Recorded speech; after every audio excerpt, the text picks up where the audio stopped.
मुट्ठी में कुछ सपने लेकर भर कर जेबों में आशाएं, दिल में है अरमान यही कुछ कर जाएं, कुछ कर जाएं। सूरज सा तेज नहीं मुझ में, दीपक सा जलता देखोगे। सूरज सा तेज नहीं मुझ में, दीपक सा जलता देखोगे। अपनी हद रोशन करने से तुम मुझको कब तक रोकोगे, तुम मुझको कब तक रोकोगे।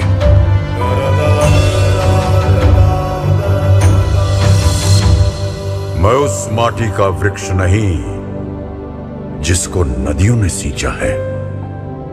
मैं उस माटी का वृक्ष नहीं जिसको नदियों ने सींचा है। बंजर माटी में पल कर मैंने मृत्यु से जीवन खींचा है।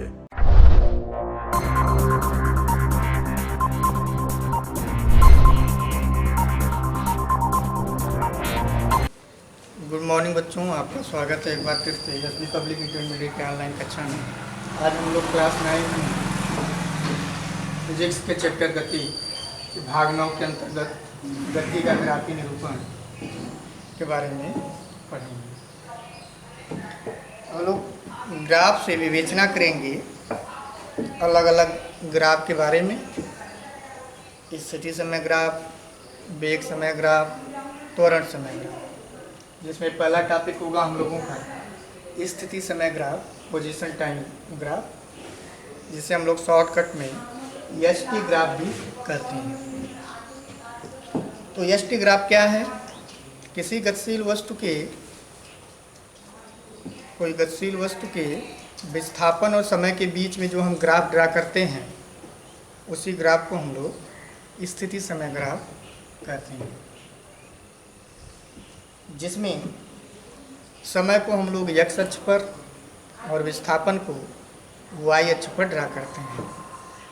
तो अलग अलग कंडीशंस, वस्तु एक समान वेग से है, वस्तु बढ़ते हुए वेग से गतिमान है, वस्तु घटते हुए वेग से गतिमान है, वस्तु असमान वेग से गतिमान है। तो इन सभी जो अलग अलग तरह के उसकी गतिशीलता है उसके बारे में ग्राफ कैसे खींचेंगे, कैसा ग्राफ होगा, उसी ग्राफ के बारे में हम लोग स्टडी करने वाले हैं। तो स्थिति समय ग्राफ को हम डिफाइन करना चाहें तो लिख सकते हैं यहाँ पे किसी गतिशील वस्तु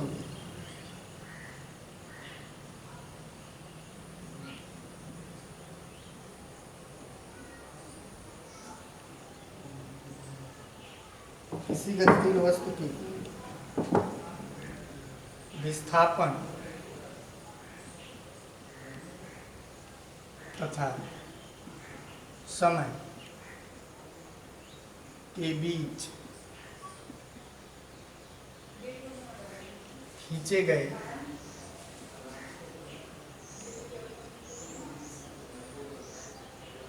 ग्राफ को वस्तु का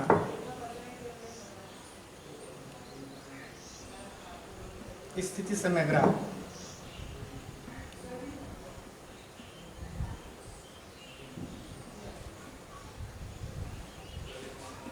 कहते हैं।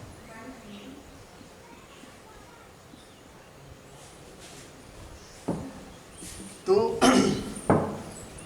इसमें सबसे पहले बच्चों हम लोग बात करेंगे कि स्थिति समय ग्राफ से हम लोग क्या ज्ञात करते हैं, किस चीज़ को हम लोग फाइंड करते हैं। तो स्थिति समय ग्राफ से हम वस्तु के वेग की गणना आसानी से कर लेते हैं।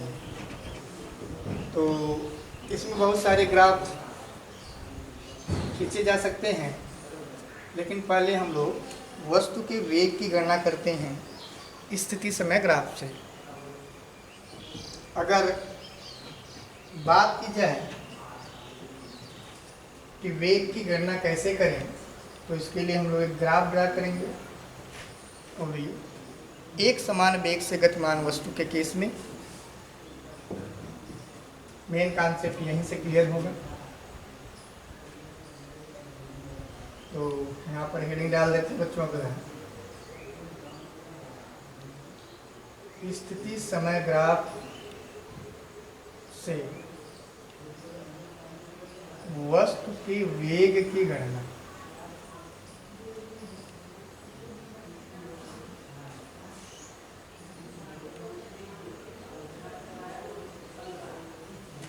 स्थिति समय ग्राफ से वस्तु के वेग की गणना। तो मान लेते हैं कोई वस्तु है जो एक समान वेग से गतिमान है। एक समान वेग से गतिमान वस्तु का जो ग्राफ होता है वो एक सरल तिर्यक रेखा होती है, तिरछी रेखा होती है। और इसी ग्राफ से हम लोग निकालेंगे इसके वेग। आइए देखते हैं। तो मान लेते हैं कोई वस्तु एक समान वेग से गतिमान है। t1 समय पर इसका विस्थापन s1 है, t2 समय पर इसका विस्थापन s2। माना कोई वस्तु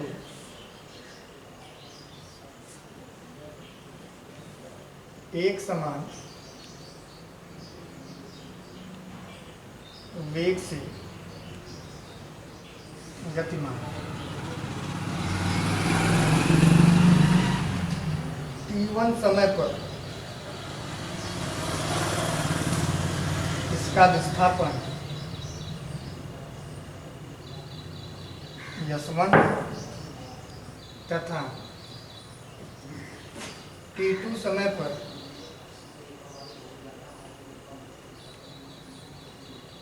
इसका विस्थापन s2 है। ग्राफ खींच देते हैं। मान लेते हैं ये x अक्ष है जिसमें हम लोग समय को निरूपित करते हैं। समय है t। यहाँ पर उस बात को भी लिख दिया जाए तो बेटर रहेगा।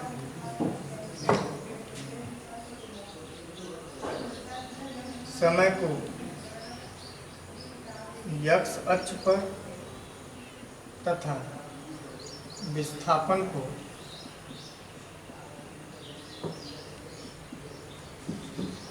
y अक्ष पर लेते हैं। तो एक समान वेग से गतिमान वस्तु का जो ग्राफ होता है वह एक सरल तिर्यक रेखा होती है। इस तरह से तिर्यक सीधी रेखा। हमने माना है कि t1 यहाँ पर मान लेते हैं t1 और यहाँ पर मान लेते हैं t2। तो t1 समय पर यहाँ पर हमने क्या लिया है, विस्थापन।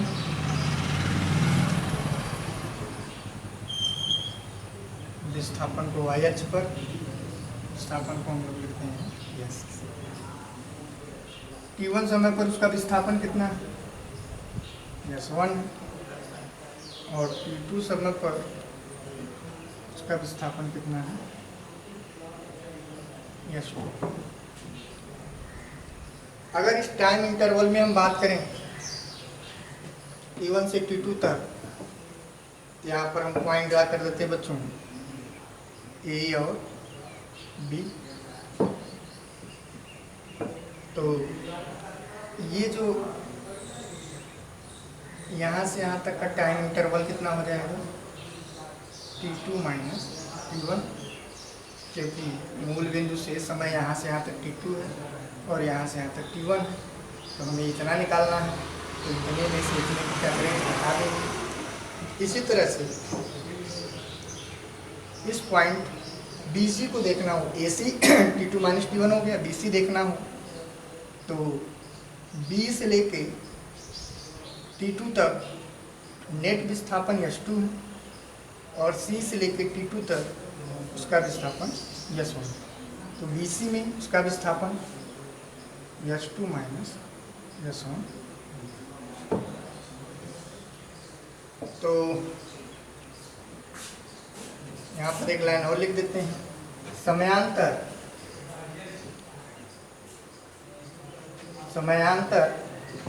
t2 माइनस t1 में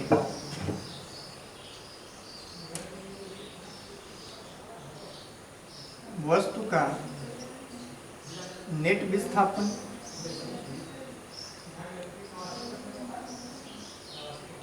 S2 माइनस S1 होगा। बिल्कुल सही बात है। मान लेते हैं इस ग्राफ का जो झुकाव है, ढाल है, वह समय अक्ष से यानी कि x अक्ष से वह थीटा है। कितना है? थीटा है। तो यह एंगल थीटा है, तो यह एंगल भी क्या होगा? थीटा होगा, संगत कोण से। तो चित्र में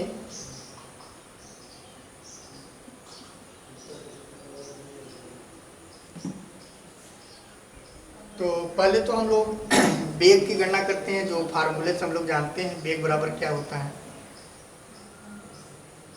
वस्तु का वेग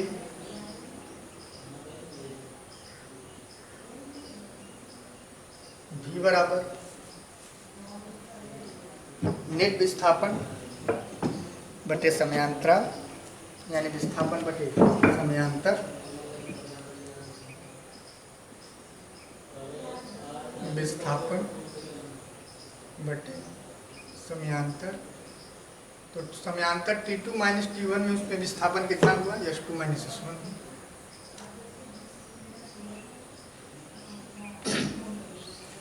अब इसी चीज को यदि हम चित्र से देखें बच्चों, ये हम फार्मूले से जानते हैं, सूत्र से। अब चित्र से देखें तो त्रिभुज, समकोण त्रिभुज, जो समकोण त्रिभुज बन जाएगा कौन? ABC। ABC में tan थीटा बराबर लंब, tan थीटा बराबर लंब बटे आधार। लंब कितना है? BC है। आधार कितना है? AC है। तो tan थीटा BC किसको रिप्रेजेंट कर रहा है? S2 माइनस S1 को, और AC T2 माइनस T1। इसको मान लेते क्वेश्चन नंबर 1, इसको मान लेते क्वेश्चन नंबर 2। अब 1 और 2 को देखा जाए तो कंफर्म है कि इस ग्राफ का जो ढाल है tan थीटा, वो वस्तु की वेग के बराबर है। ग्राफ का जो ढाल है वो वस्तु के वेग के बराबर है। यहाँ पर आप नोट कर लेंगे, इसे हम इरेज करने जा रहे हैं, स्क्रीनशॉट ले लेंगे।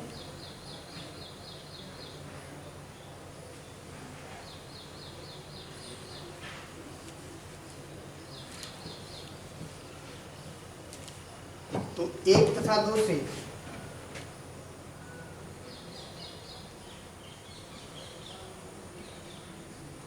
एक तथा 2 से tan थीटा बराबर v या v बराबर tan थीटा, यही रिलेशन हमें लाना। इससे निष्कर्ष निकलता है बच्चों कि स्थिति समय ग्राफ की जो प्रवणता यानी कि जो ढाल होती है, झुकाव जो होती है, झुकाव यानी कि x अक्ष के साथ वह कितना कोण बना रहा है, उसको हम ढाल कहते हैं, झुकाव। तो स्थिति समय ग्राफ में स्थिति समय ग्राफ की जो ढाल होती है वो वस्तु के वेग को प्रदर्शित करती है। बहुत इंपॉर्टेंट है, यहाँ पर लिख लेंगे इसको, इंपॉर्टेंट करके। स्पष्ट है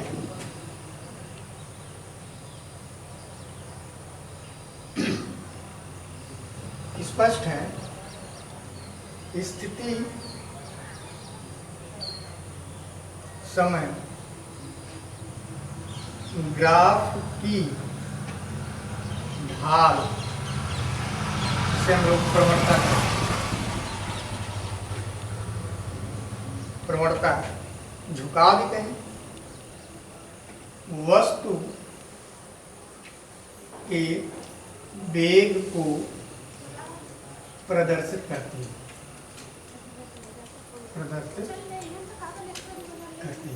ये बहुत इंपॉर्टेंट लाइन है, तो ये याद रखना है, एग्जाम में यही पूछता है कि स्थिति समय ग्राफ की जो प्रवणता या झुकाव या ढाल होती है वो वस्तु की वेग को, त्वरण को, दूरी को, बहुत सारे ऑप्शन दिए रहेंगे, तो आपको टिक मारना होगा कि किसको निरूपित करती है तो आप बता देंगे कि वस्तु के वेग को प्रदर्शित करती है।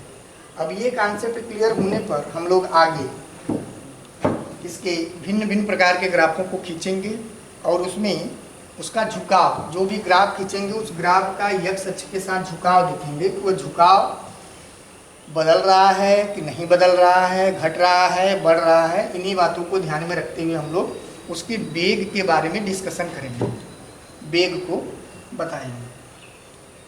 तो अगले वीडियो लेक्चर में हम लोग भिन्न भिन्न प्रकार के स्थिति समय ग्राफ को खींचकर उसके वेग के बारे में डिस्कशन करेंगे। मिलते हैं अगले वीडियो लेक्चर में, तब तक के लिए धन्यवाद।